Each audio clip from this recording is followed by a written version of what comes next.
A true leader, in a true sense of the word, does not flip-flop.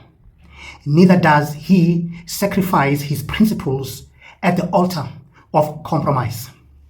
Coming up.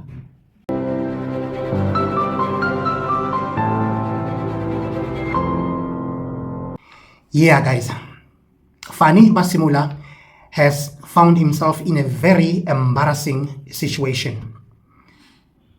Fanny Masemola has found himself compromising his position, which led him to this embarrassing position he finds himself. I think it's important to understand that a person who occupies the position that Fanny Masemola occupies should be a well-principled man. A man who cannot just be tossed to and fro by any forces, failure of which, as a leader, you find yourself in a position that Masemola has found himself in right now. The compromise that he found himself, it could have been deadly.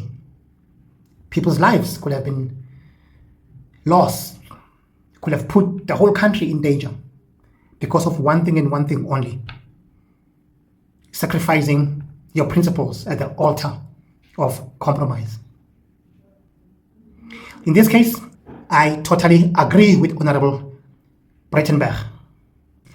Listen to this. You're the top cop in South Africa. You're the only real general in the South African Police Service. And you say that you hold the view that the instruction of the minister to close the political killings task team was ultra vires and encroached on your domain as the National Commissioner.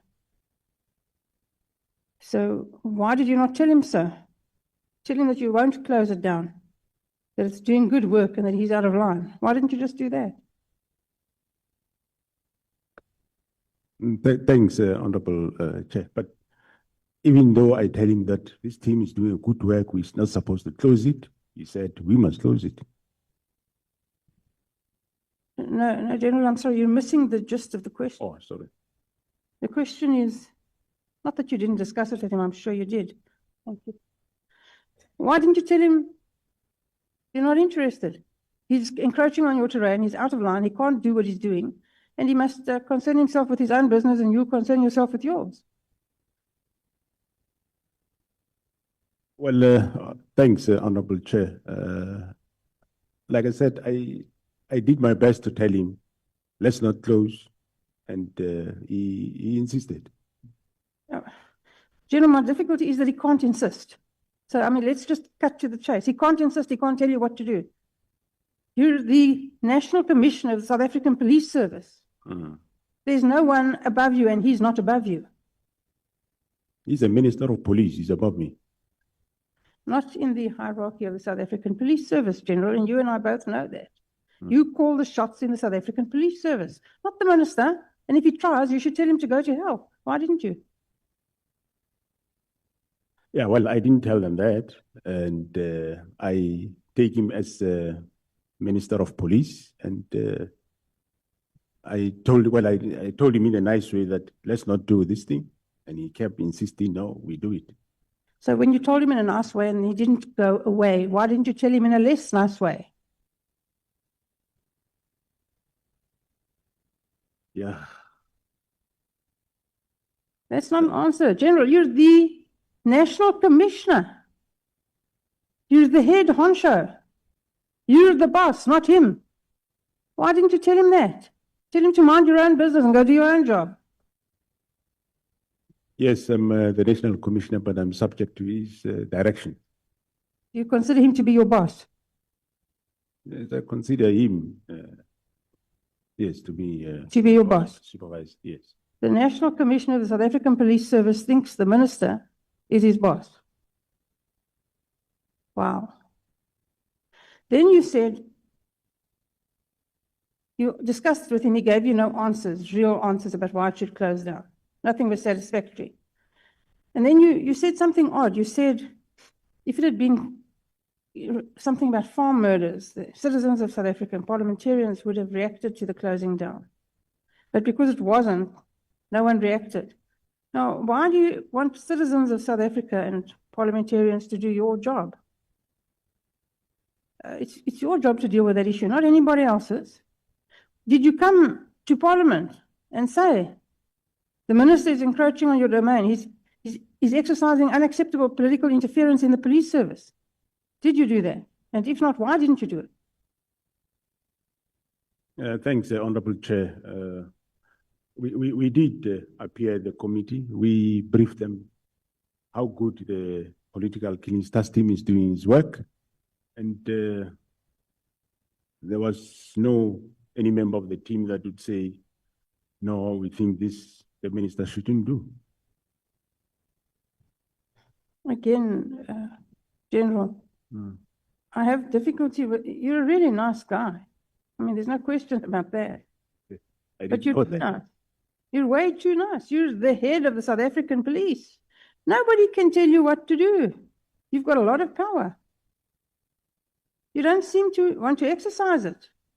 And I don't understand that. Why didn't you come to the portfolio committee and say, this minister, tell them to call him to the portfolio committee and then sit there with him and say, this minister is interfering in the South African police service. He's telling me what to do. Why didn't you do that? How else would they have known? Thanks, Honorable Chair. We learn. So in future, if I'm still there, that's what I will do, what you say. True leadership is never to compromise your principles. That's why in the position of Fanny Masemola, for instance, National Commissioner, you must be a man of principles, because it's a very critical position. Because in that position, if you are not a man of principle, any forces can toss you to and fro. A man with money will just come and bribe you easily, and you'll find yourself compromising your principles. You say that no IMC has been created in the 7th administration. Why not? Well, that we didn't know. Normally, IMCs get established when there is a specific problem. And I wouldn't know whether it was still going to be established or not for the specific matter of political killings. Maybe partially it might be because it was under control. The team was doing the work. Let's have a look at that. So it was under control and they were doing good work. On page 15 of your affidavit, you say that 612 dockets have been allocated to the task team since June 2018 to date. So it's around about 7 years, is that correct?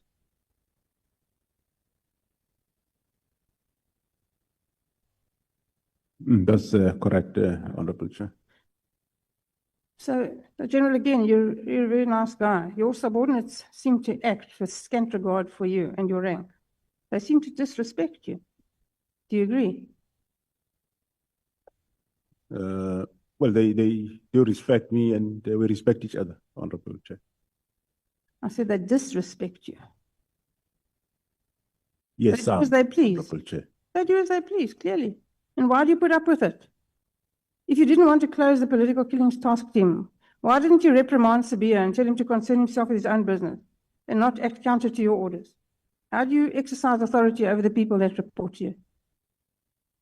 Thanks, Honorable Chair. Yes, I was exercising authority, but as I said, there was also this lake that the Minister and General Sabia were also pushing. Who's the head of the South African Police Service? Myself, Honorable Chair. And so Sabia doesn't listen to you. And your reaction is to say, just leave it, I'll do it myself. That's not exercising authority. Why don't you tell him to do the job you told him to do? He answers to you. Well, that time, Honorable Chair, remember, I didn't know what was the objective of all this. I thought he can't really do what I expect him to do. Hence, I said, leave it. I'll do it myself and get other people to do it. So I agree with Breytenbach. I mean, General Sabia, Shadrach Sabia, that is a deputy national commissioner. He's under Fanny Masemola. But it seems like Shadrach Sibiya could do whatever he wants, taking documents from east to west with ease, easily communicating and developing a relationship with the minister while the national commissioner is there. It shouldn't happen. Shadrach was a deputy to Fanny Masemola. But Shadrach did more havoc right in front of Fanny Masemola. General Sibiya is a lieutenant general. It's not an insignificant rank in the South African police. Surely he's capable of doing any job you tell him to do. Correct, Honorable Chair, but there is he couldn't. So it was my understanding at the time. It was that maybe he doesn't know how to do it. I didn't have a benefit of what we all know now. So General, you can't cut out of it like that. I'm very sorry. You can't just say you didn't think that he couldn't, or you thought he couldn't do the job. How long have you known Sibiya? He occupies the second highest rank in the South African police force. And when he doesn't do what you tell him to do, you assume it's because he can't? It looks to me like he wouldn't. Well, that time I thought you can't, Honorable Chair. And you say, we sit here today knowing what we know.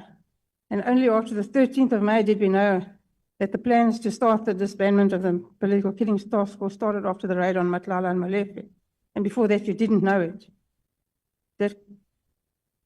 That's correct, Honorable Chair. But how could you not have known? What is the crime intelligence doing? Are you not briefed daily on intelligence issues? And if not, why not? Yeah, you do get briefed, but this one we did not know, Honorable Chair. What concerns me even further, guys, is that not only did he not able to tell Minister Mkhunu that, hey, sir, no, unfortunately, I cannot compromise my principles.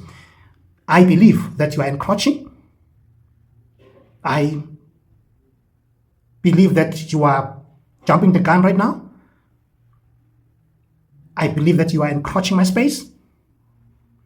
But he went on and agreed on the disbandment of the task team. Yes, of course, he said it must be disbanded in phases, but the bottom line is he agreed that the task team must be ultimately disbanded. Masemola. We know that deep down in his heart, he was not agreeing with the minister, but the bottom line is he didn't have guts to face the guy, to face the minister and tell him right on his face that, no, sir, no, unfortunately, I cannot do that. With all due respect, I feel like you are encroaching. I'm the one who should be taking that decision, but not you, sir. So as a leader, the moment you fail to do that, to face the people who want to compromise your position, you immediately become a puppet. That means you are just there to be pulled by the nose by puppet masters. And a dangerous thing to do when you are in the position of Masemola. Because that means anyone who's confident enough to stick up his head and say this should not be done, that means my Masemola will yield. Any man with money or anyone with money could easily veer him from his principles. That is dangerous, especially in the position that Masemola is in. I still believe he should have stood his ground. Imagine if Masemola was a president. Yeah. That means Abu Trump and all these other confident presidents will have been playing on his head. Yep. Just like they're doing now. Which is dangerous for the country that he will be leading.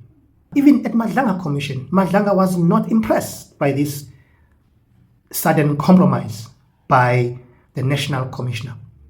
having to agree to disband the task team in phases or whichever way.